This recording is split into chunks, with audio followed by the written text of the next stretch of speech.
के online class में एक बार पुनः आप सभी का स्वागत है। आज हम लोग एमए फाइनल भूगोल के नगरीय भूगोल अर्बन ज्योग्राफी प्रश्न पत्र के definition and concept of urban geography, नगरीय भूगोल की संकल्पना एवं परिभाषाएं के बारे में अध्ययन करेंगे।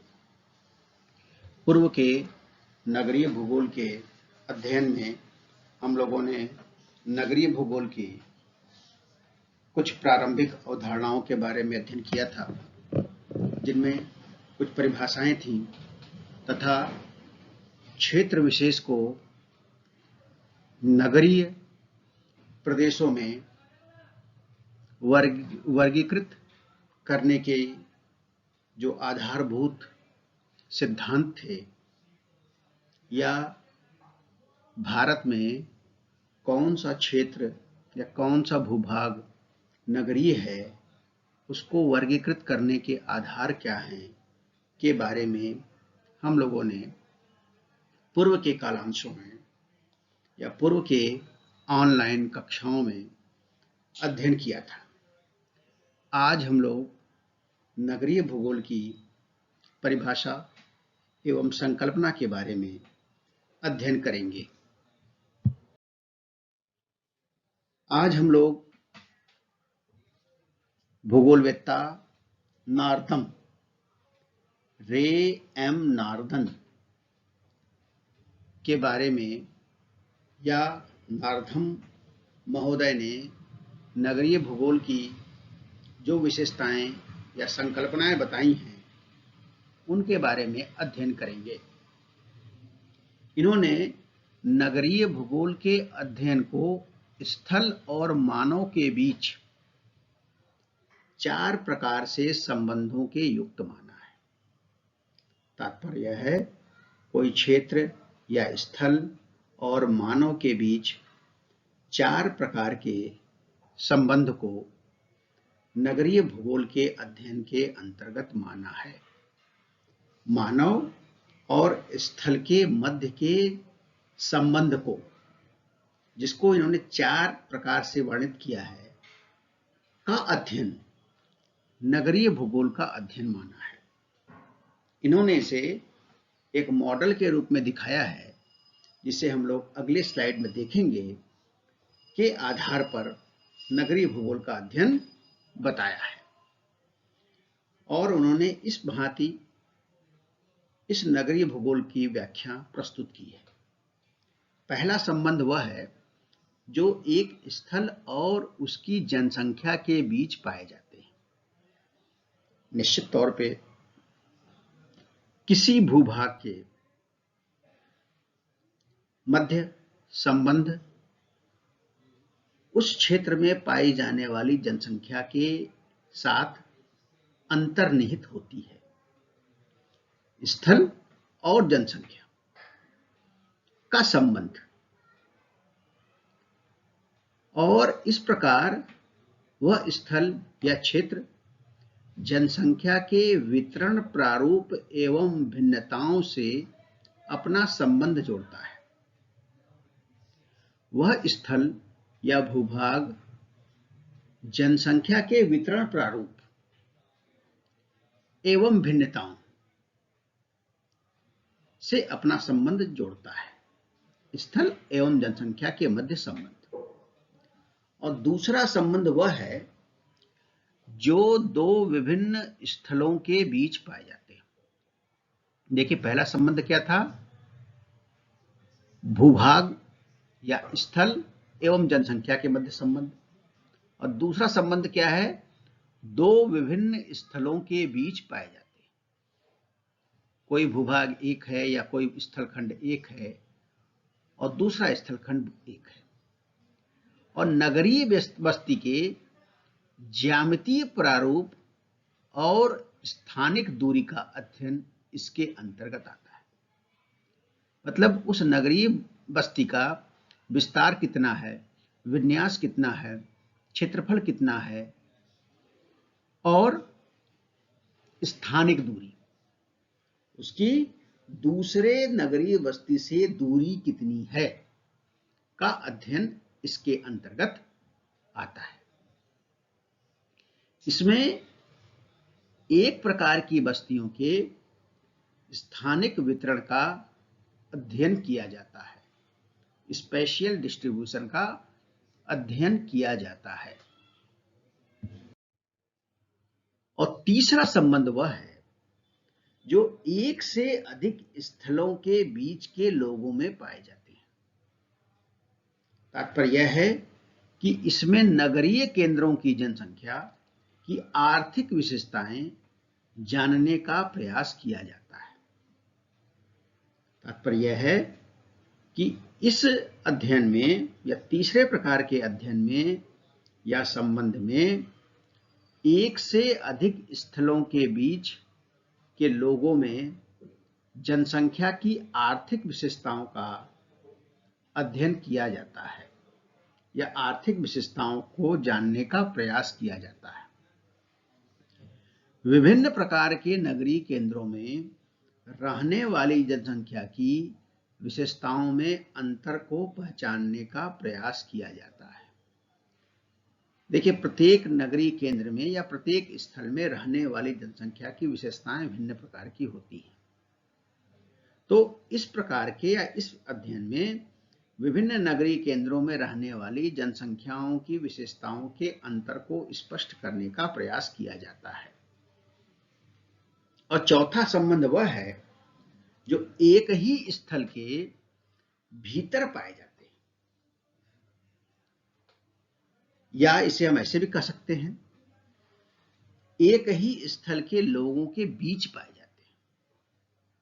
अर्थात नगरीय भूगोल नगर के भूमि उपयोग व उसकी व्यापारिक संरचना का अध्ययन करता है। देखिए, इस परिभाषा से यह स्पष्ट हो जाता है कि नगरीय भूगोल में नगर का अध्ययन केवल एक इकाई के रूप में नहीं किया जाता है। जिस प्रकार नगर के भीतर पाए जाने वाले विभिन्न कार्यों के वितरण का अध्ययन करना है, उसी प्रकार से पृथ्वी पर नगरों के वितरण पर भी प्रकाश डालना नगरीय भूगोल का मुख्य उद्देश्य है। वह उनकी या उन केंद्रों पर पाए जाने वाले जनसंख्या की विशेषताओं का परस्पर तुलना करता है, क्योंकि प्रत्येक बस्ती पर उसके निवासियों की आर्थिक व सामाजिक दशा का प्रभाव होता है। इस नारदम महोदय द्वारा 4 प्रकार के जो संबंध स्थापित किए गए हैं, उसे इस डायग्राम से देखा जा सकता है। इसमें चारों संबंध दिखाए गए हैं। पहला, एक स्थल और उसकी जनसंख्या के बीच का संबंध है, जिसे हम लोग अ के रूप में दिखाया गया है। प्लेस और मानव के मध्य संबंधों का अध्ययन।